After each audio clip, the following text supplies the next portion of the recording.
Et on continue à parler du FEC parce que je reçois en studio le directeur général de Bleu-Feu, Nicolas Racine. Bonsoir, M. Racine. Bonsoir, ça va bien? Grosse 58e édition. Merci d'être là. La météo, est-ce que vous aviez arrangé quelque chose avec Dame Nature? Non, mais j'imagine que c'est une récompense pour l'année dernière, dans le sens que ça avait été beaucoup plus difficile. Cette année, on a eu un vent d'eau toute la période du festival avec la météo. Donc, on est content pour les festivaliers. Ça a contribué à améliorer l'expérience, c'est évident. Hein? Puis, on a eu un petit peu de désagréable, mais c'est très, très limité pour 11 soirs de spectacle. Là.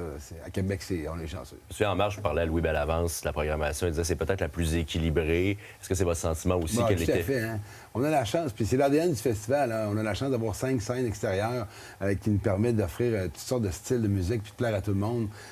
Cette année, oui, je trouve qu'on avait vraiment un bel équilibre.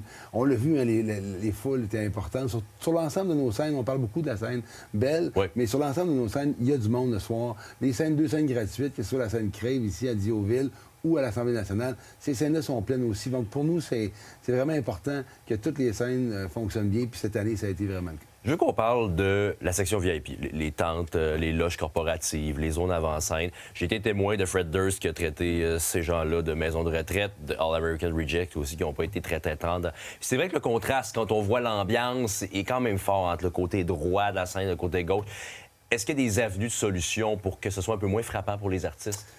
Bon, on n'a pas de problème vraiment avec les têtes d'affiche principales. Hein? Ces zones-là se remplissent plus tard en soirée. C'est un produit qui est un peu comme ça. Je pense que les critiques, on les entend, on les écoute. On est très sensible à ça. Je pense qu'il y a peut-être un autre côté aussi à faire des efforts pour attirer les gens. L'offre, outre l'espace qui est privilégié à l'avant, l'offre qu'on a pour ces zones-là est peut-être pas parfaite. On pourrait la bonifier, permettre aux gens d'arriver un peu plus tôt. Partout dans nos autres secteurs, admission générale inclus, on a dans la nourriture, on a une offre qui fait qu'on peut arriver plus tôt, puis profiter du site, puis échanger avec les autres festivaliers. Peut-être que dans ces secteurs-là, c'est pas vrai qu'on a l'avantage de la place est là, la position sur le site est là, mais le reste, je pense qu'on a peut-être du travail à faire pour inviter les gens à arriver un petit peu plus tôt. On amène le festival où maintenant, là, après cette édition-là, la 60e qui s'en vient dans 2 ans? Bon, c'est quoi qu'on a comme objectif? Je pense que l'ADN du festival va toujours demeurer la programmation. C'est là qu'il faut investir le plus. C'est là qu'on se démarque.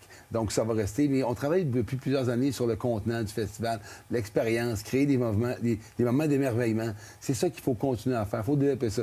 Nos bases sont très solides. Les équipes sont très compétentes. On le voit. On a essayé des choses cette année. Ça s'est bien passé. Je trouve ça le fun qu'on essaye, parce que si on n'essayait rien, ce serait plate. Donc, on essaye et ça fonctionne. Donc, il faut qu'on aille de cette ligne-là pour continuer à améliorer le produit. Nicolas Racine, merci. Ça fait plaisir. On se dit à l'an prochain. Merci.